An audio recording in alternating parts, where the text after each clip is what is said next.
one is for Jessica Spencer. Should the government interfere with the doctor-patient relationship? Isn't the decision of medical necessity most appropriately made by a doctor?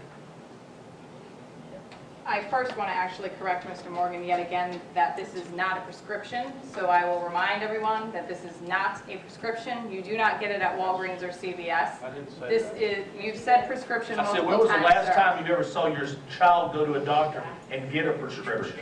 It doesn't happen unless your child goes to the doctor by You used himself. the word prescribed when you were just, excuse me, I'm going to actually finish this statement and I want my time back. Go ahead. Ms. Well, Donovan. no, Thank you. Jessica, here's how we're going to work this. We're gonna work it just You're going to like this. answer the question. You're not going to switch topics, okay? Well, I am You'll have actually You'll gonna have your erase 2 that. minutes to answer the question. I'll restart the clock, but we're not going to enter into something else that isn't part of that question. Okay, good. You're So free good. you're free to answer the question.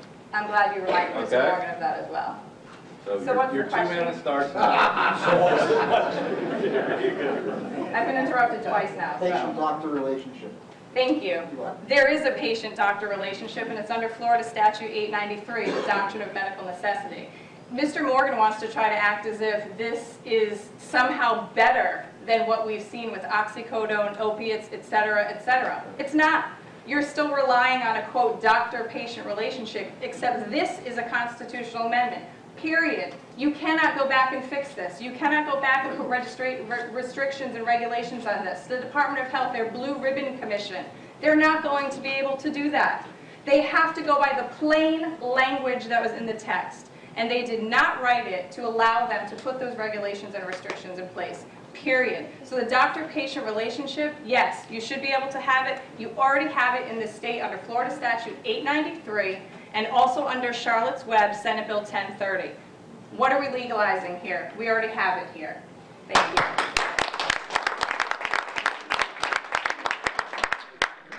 Denise, could you take the response for that? I sure could. You know, I've been medicating patients in the ICU for 20 some odd years. I can tell you the effects that I see from my patients whenever I give them an opioid. Takes out their breathing, it can drop their heart rate. Most of the time they come to near unconsciousness. Now I've been taking care of patients who are using medical cannabis. I can tell you those patients, they stay awake, they talk to me. Within 6 hours, they have barely any side effects, and most of them can go on to lead a productive life. So when you look at the addiction properties, it's slim to none that you get with addiction. I think, you know, if somebody was asking earlier about has anybody ever died from it, it would take close to 15,000 marijuana joints in 20 minutes to receive toxic levels of THC. So, you know, I would dare anybody to try and receive acquire a toxic level like that. As far as the doctor-patient relationship, that should be the most sacred. We know that some of the drugs that are on the market, they don't work for patients. You have a patient sitting right here that told you the only thing that works for her is medical cannabis. This could be the miracle plant of the future. We're just now on the brink of knowing all of the properties that it has. It has over 200 properties. We just haven't gotten to the point where we can even study it from a medical perspective. If you look across the nation, you'll see patients stepping up. Those patients with cancer, breast cancer, Parkinson's, Alzheimer's, ALS, multiple other diseases. And they'll tell you, I tried everything. But one, I wasn't a member of society. I could barely take care of my family.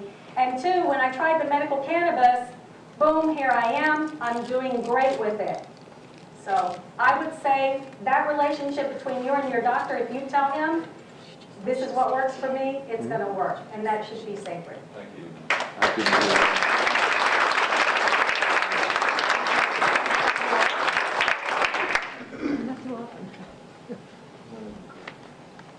This would be, I believe, for, well, it could be for Jessica or it could be for Sheriff Kamel.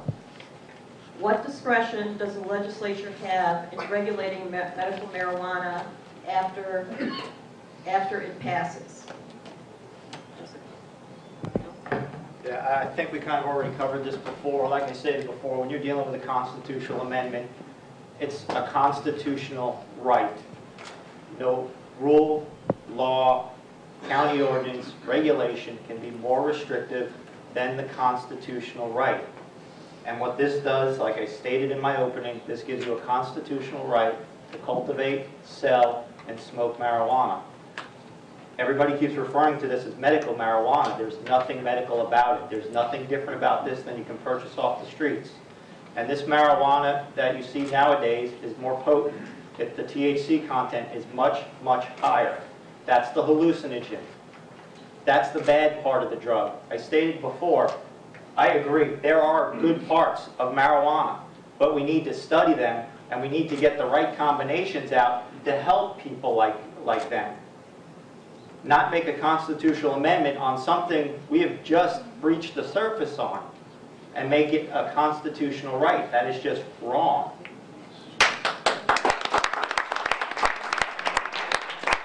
Mr. Morgan? Well, look, it is a constitutional amendment because they didn't do their job in Tallahassee. Now listen, does anybody out here believe that they're going to go back and make a medical marijuana law? Sheriff, with all due respect, if you don't want to call it medicine, Kathy does. Because the poison drugs that she gets, that's medicine that kills. This is a medicine that works. This is a plant put into nature for us by God that works. The legislature is going to have much more to say about this. And it will probably be done by a Republican legislature who is fairly conservative. There's much more to be done by this. But the question you got to ask yourself is this. Number one, who runs Tallahassee? Do you run Tallahassee, or does big business run Tallahassee? Everybody here, none of us are being paid to be here. Everybody over here has a say in it. The lady at the end is paid to be here. The sheriff makes money off forfeiture and seizure, and this doctor is shooting up people with drugs, and he makes a fortune. This is against their financial interest. Tallahassee is run by money. The people who make OxyContin, Darvocet, Percocet, do you think they want this? Not for 1 minute. So if you believe, if you trust the politicians in Tallahassee to go back and do the right thing with all that money being slid in their pockets, if you believe it's going to happen in your lifetime, it will never happen. And that's why we have to do it now. The office, the health department believes 300,000 to 400,000 people will benefit day one. Day one. OxyContin or marijuana. One kills, one doesn't. Ask Kathy Jordan which one works for her.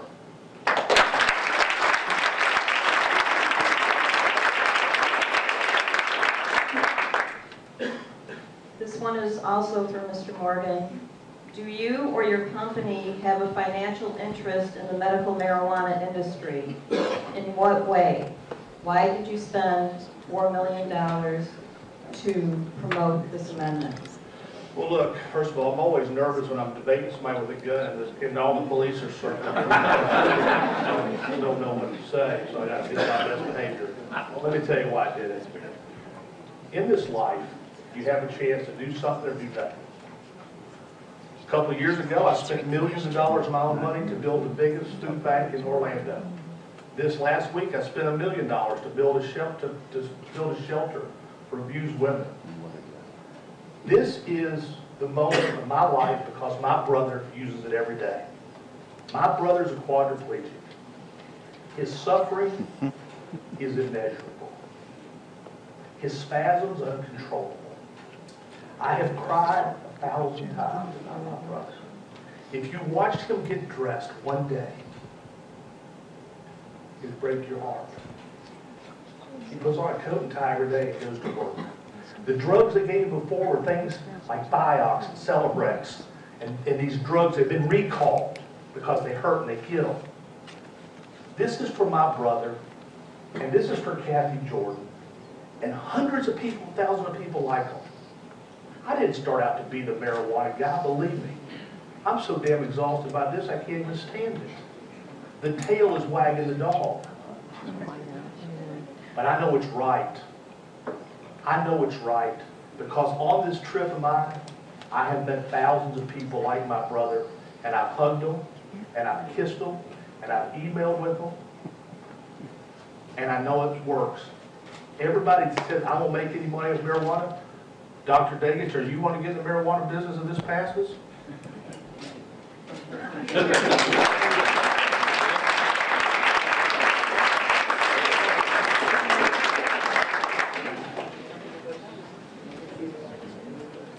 Okay, I'd like to answer that. You know, I'm an interventional pain physician. I have people come to me in terrible chronic pain. Nobody goes to my pain center because they're looking for drugs. They know I drug test people. They know I look at their e-force to see if they're doctor shopping. We are very careful about who we address, who we treat. But the issue is, when you have this legislation, you're going to have pot doctors who are working for cash with people who are trying to fool them. People who couldn't get into my clinic because they know I'm tough on them. This is what happens in California.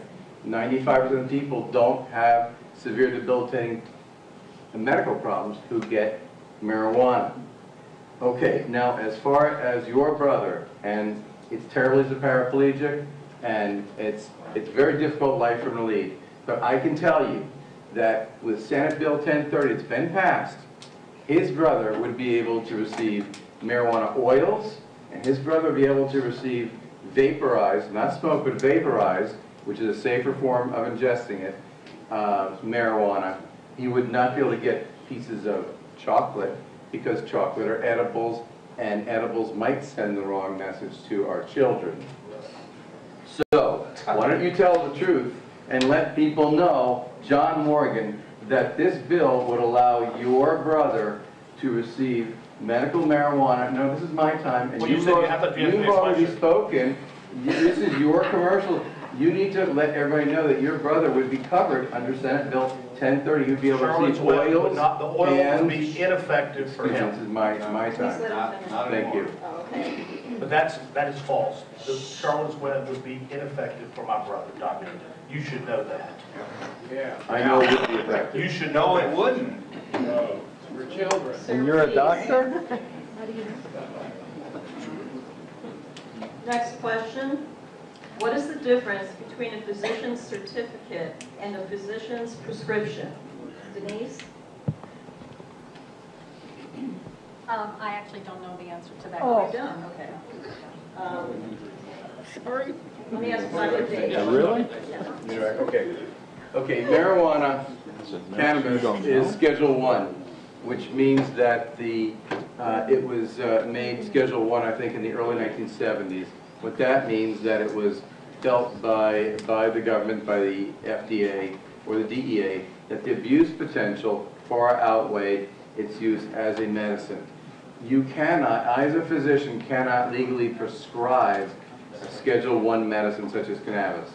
But what I can do under this scenario is I can make a recommendation, because I can't prescribe it on a script, but I can write a recommendation that a person go to a dispensary and receive medical marijuana. And I need to make this clear, that I am for medical marijuana. I'm just not for Amendment 2. We can get recommendations for medical marijuana through Senate Bill 1030 Charlotte's Web that we have now.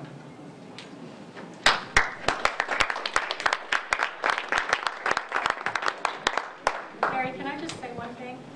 I don't propose to know everything about the law. What I do know is my patients. And so I'm sure some people were surprised that I don't know what a physician's role is in this. But, you know, as a nurse, I'm there for the patient. You know, it's not my job to prescribe. It's not my job to know all the laws, because I don't prescribe. I carry out doctor's orders.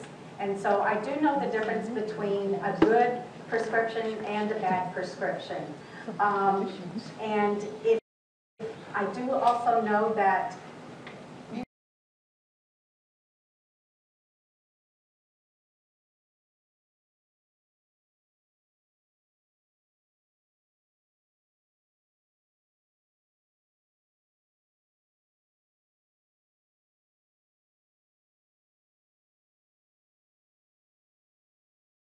medical cannabis